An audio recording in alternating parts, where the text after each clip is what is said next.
स्वागत है आप सभी का आपके अपने चैनल स्टडी विद एपीएस में। यूपी ट्रिपल एस सी 7,994 पदों की लेखपाल भर्ती 2025 में संकट के बादल, आरक्षण विवाद में फंस गई भर्ती, 2019 में आई चकबंदी लेखपाल जैसा ना हो हाल, सभी भर्तियों के लिए न्यूनतम कट ऑफ की अभ्यर्थियों की मांग कि सभी जितनी भी भर्तियां हैं सब में न्यूनतम कट ऑफ भी जारी किया जाए विज्ञापन के साथ। कट ऑफ जारी न होने से अभ्यर्थियों में असमंजस का स्थिति, क्योंकि कट ऑफ न जारी होने से अभ्यर्थी असमंजस की स्थिति में होता है कि आखिर वो अभ्यर्थी शॉर्टलिस्ट होगा या फिर नहीं, जिससे उनकी जो तैयारी है वो प्रभावित होती है। आखिर आरक्षण का जो विवाद है आखिर वो है क्या? वैसे आपको पता ही होगा कि जो वैकेंसी आई है उसमें ये कहा जा रहा है कि जो ओबीसी कैटेगरी की जो नंबर ऑफ सीट है वो कम है।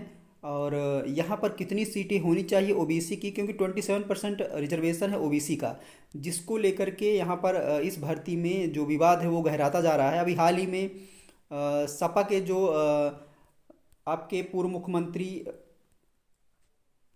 अखिलेश जी के द्वारा भी एक प्रेस कॉन्फ्रेंस की गई थी, वहाँ पर भी इसको लेकर के कहा गया और उसके बाद मुख्यमंत्री आदित्यनाथ जी योगी जी का भी बयान आया है।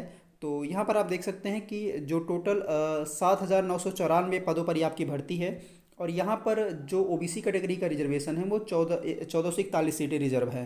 तो यहाँ पर कहा गया है कि ये रिजर्वेशन आपका ओबीसी की जो सीटें हैं वो 2100 प्लस होनी चाहिए थी, इसको लेकर के विवाद है यहाँ पर। और यहाँ पर आप देख सकते हैं योगी जी का भी जो बयान है वो भी आया हुआ है। यहाँ पर आप देख सकते हैं, नौकरी में आरक्षण पर सीएम योगी सख्त, लेखपाल भर्ती प्रक्रिया पर कसा शिकंजा।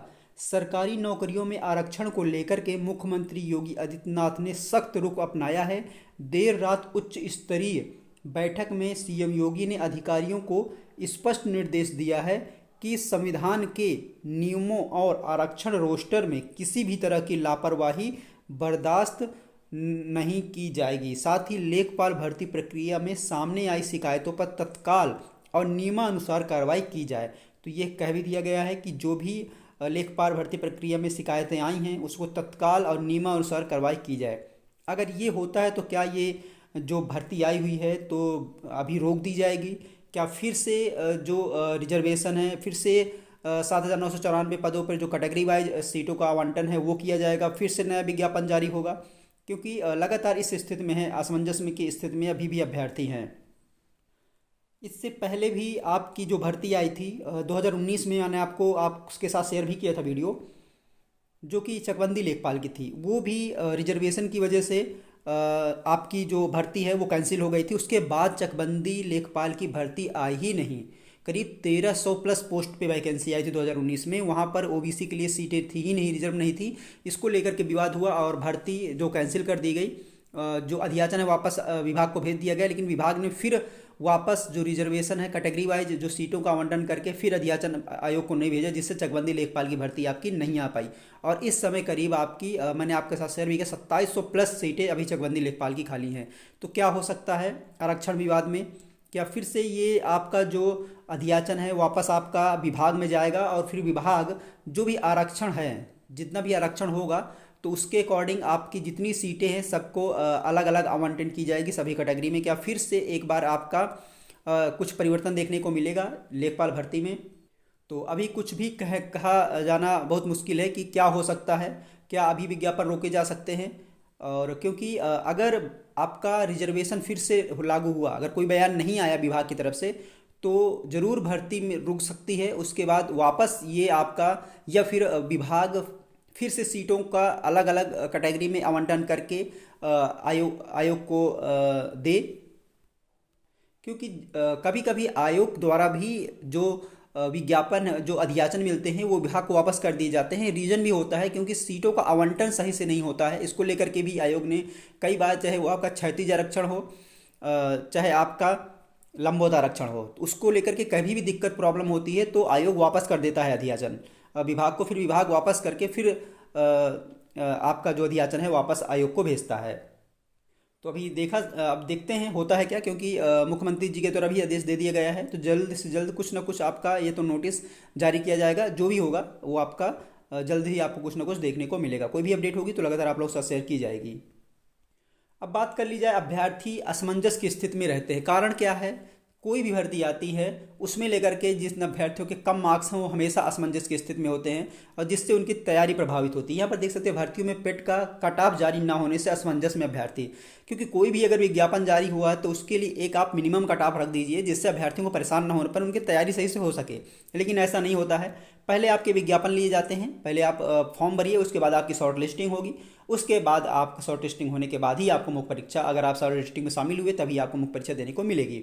यहाँ पर आप देख सकते हैं लेखपाल, ग्राम पंचायत अधिकारी, जूनियर असिस्टेंट सहित अन्य भर्तियों में शामिल होने के लिए पेट में शामिल अभ्यर्थी आवेदन तो करते हैं, लेकिन परीक्षा में कुछ पहले कट ऑफ जारी किए जाने पर कम अंक वाले अभ्यर्थी में सम्मिलित हो पाने से रह जाते हैं। अभ्यर्थियों ने मांग की है कि अभ्यर्थियों के लिए न्यूनतम कट ऑफ अंक निर्धारित कर जारी की जाए ताकि भर्तियों में वही अभ्यर्थी आवेदन करें जिनका अंक निर्धारित कट ऑफ से अधिक हो। लेखपाल के करीब 8,000 पदों के लिए विज्ञापन पिछले दिनों जारी किया गया, जिसमें आवेदन 29 दिसंबर से लिए जाएंगे। इसमें वे सभी अभ्यर्थी आवेदन कर सकेंगे जिन्हें पेट में 1 या अधिक अंक परसेंटाइल मिले हैं। प्रतियोगी संजय यादव ने बताया कि 2022 में हुई लेखपाल भर्ती में भी पेट में 1 या इससे अधिक अंक पाने वाले अभ्यर्थियों ने आवेदन किए थे। परीक्षा में कुछ दिन पहले कट ऑफ जारी किया गया तो बड़ी संख्या में अभ्यर्थी आवेदन किए होने के बावजूद परीक्षा में सम्मिलित होने से बाहर हो गए थे। ऐसे में उन्होंने मांग की है कि आवेदन से पूर्व कट ऑफ जारी किया जाए ताकि इससे कम अंक वाले अभ्यर्थी इसकी तैयारी छोड़े अन्य तैयारी कर सकें। कट ऑफ जारी नहीं होने से यह पता ही नहीं रहता कि पेट में कितने अंक वाले अभ्यर्थियों को भर्ती परीक्षा में सम्मिलित किया जाएगा।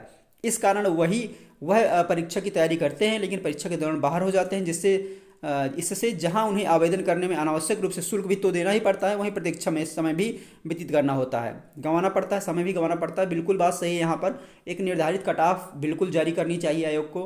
एक कुछ भी हो, एक आप मिनिमम कट ऑफ रख दीजिए, क्योंकि अगर अभ्यर्थी उस कट ऑफ में होगा तो एग्जाम देगा, नहीं होगा तो फिर नहीं देगा। क्यों अभ्यर्थी असमंजस की स्थिति में रहे कि उसका होगा या फिर नहीं होगा। और अभ्यर्थी यूट्यूब पे वीडियो देख के परेशान होते हैं। कोई कहता है 65 कट ऑफ जा रही है, कोई कहेगा 60 जा रही है, कोई कहेगा 55 जा रही है, कोई कहेगा 50 जा रही है। तो इसको लेकर के लगातार अभ्यर्थी असमंजस की स्थिति में होते हैं, जैसे पिछली बार हुआ था वैसे ही।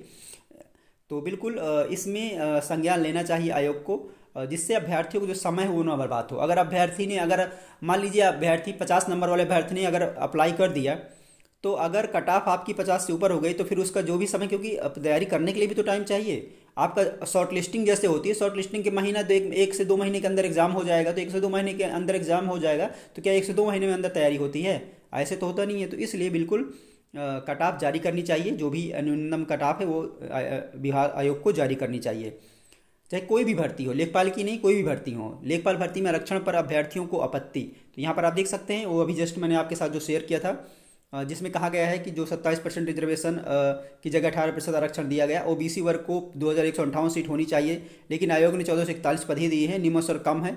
इसी तरह एससी को भी इसी तरह 21% की जगह 18%, ईडब्ल्यूएस को 10 की जगह 12.18% तथा एसटी को 2% की जगह 1.87% आरक्षण दिया गया है।